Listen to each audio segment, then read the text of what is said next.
Welcome back to Hi-Fi Tech and Entertainment channel.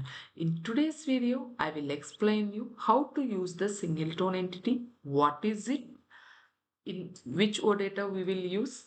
On top of that, how to use the adapt UI and also extension points. These all things we will discuss in today's video. So let's get started. First, what is singleton entity? It is nothing but it's an one element entity. It's introduced in OData before. So it will preferred by its name from the service root without having key and also without requires any entity set.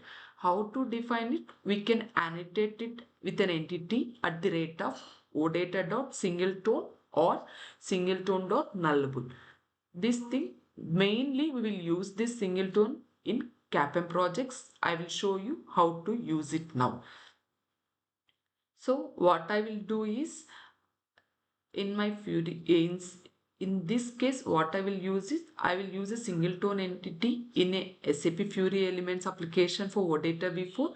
Instead of assigning the constant values to annotation properties, what I will do is just I will declare some static boolean values, then I will maintain that all these things here. For that, first to create a entity, what we have to do, just jump into your schema.cds file. Here we need to write the code at the rate of odata.singleton.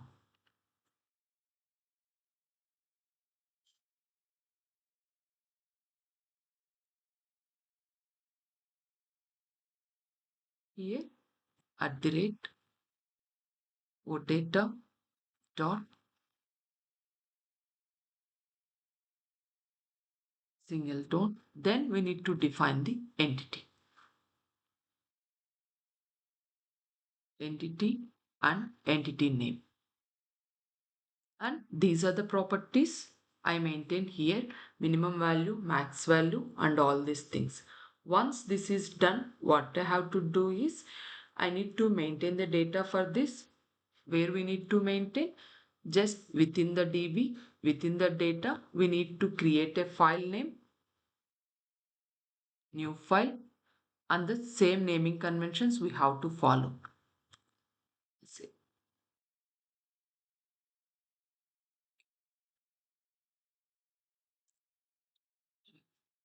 Icon entity name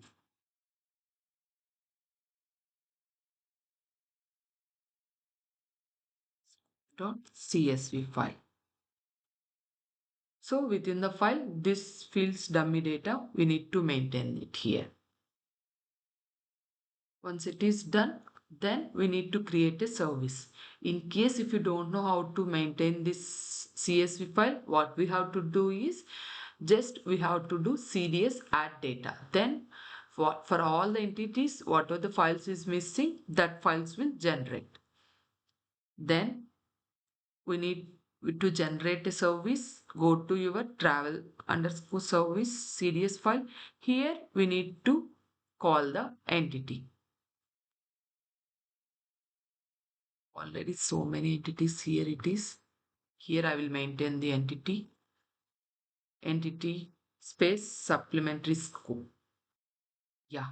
Once this is done, now what we have to do is I need to maintain a constant values for the data points for the annotations. For that, what to do is just once this is ready, before that let's test it.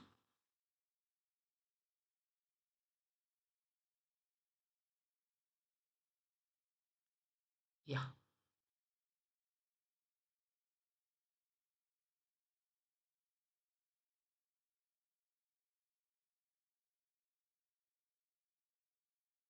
Yeah. First we'll see the metadata. Within the metadata, we created the supplement scope. Yes, here you can see the entity name with the fields. It's there. Now already we created the service, right? This is the service we created. You can see the data here. Now we will maintain the annotation part. To maintain the annotation part, what we can do is directly, already we have an app right here itself. we will add it. Or expand the travel procedure. Here web app, right click, directly open the show page map. Here I will maintain this. Where I will maintain this? I will maintain this in my object page to configure these points. Then here I will do. Here within the header section, I will just expand it. Here I will add the things. Now I open the object page. Here the second object page. In this second object page, I am configuring this, whatever the entity we defined, right? That one we will configure it here.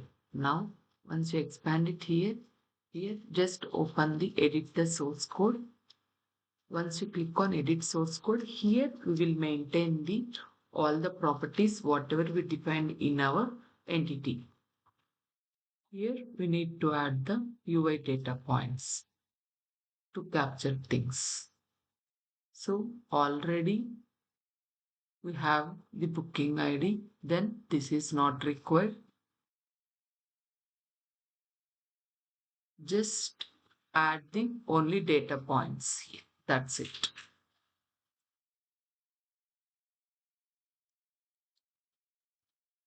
Now, once we maintain this all critical calculations, now let's run the app. Series watch. Let's see the annotation things and also the application. Now, first go to the metadata. Here you can see the subclaiming. Property name equals tolerance.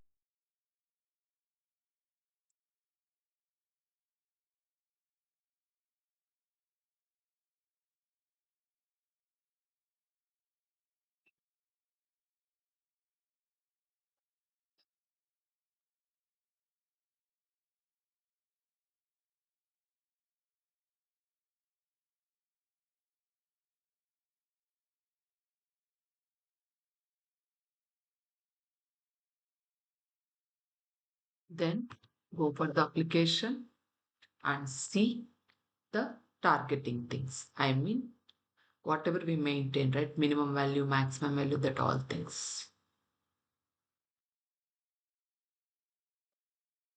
Select it. Yeah. So here we see the total supplements. That's how we need to maintain. Now I will show you how to maintain the adaptive UI things. Here you can see the indicator, right? Here we added the adapted. Already this fields I added. Just I will show you how I added that. Just what we need to do is just go to the page map. Then we need to click on edit. Here within the header section, if you want to add any button actions, we can add it like this here. Or if you want to, within the general information, within the subsection, within the general info, within the form, we need to add that filters. Right? Here I added the start date and end date. So if you add this, what it will do is directly it will generate that annotation file. See, that's how it will generate. On top of that, what it will do is that it will support that calendaring part also. Just I will show you how to do that. Click on basic field, and here we have to show this description fields here, and let's select that field name and click on add it. That's it. That's how once you click on that add field, what it will do is automatically that source code will generate. You can see like that one here. That's how it will be generated. Now if you go back to your application, you can see that agency name and what are the fields we added, right? See, that's how we need to adapt your UI fields. So now how to do the extension points. So to do the extension points, it will take, we need to maintain the changes in the views. That one I will explain you clearly in next video. If you like the video, don't forget to like, share and subscribe.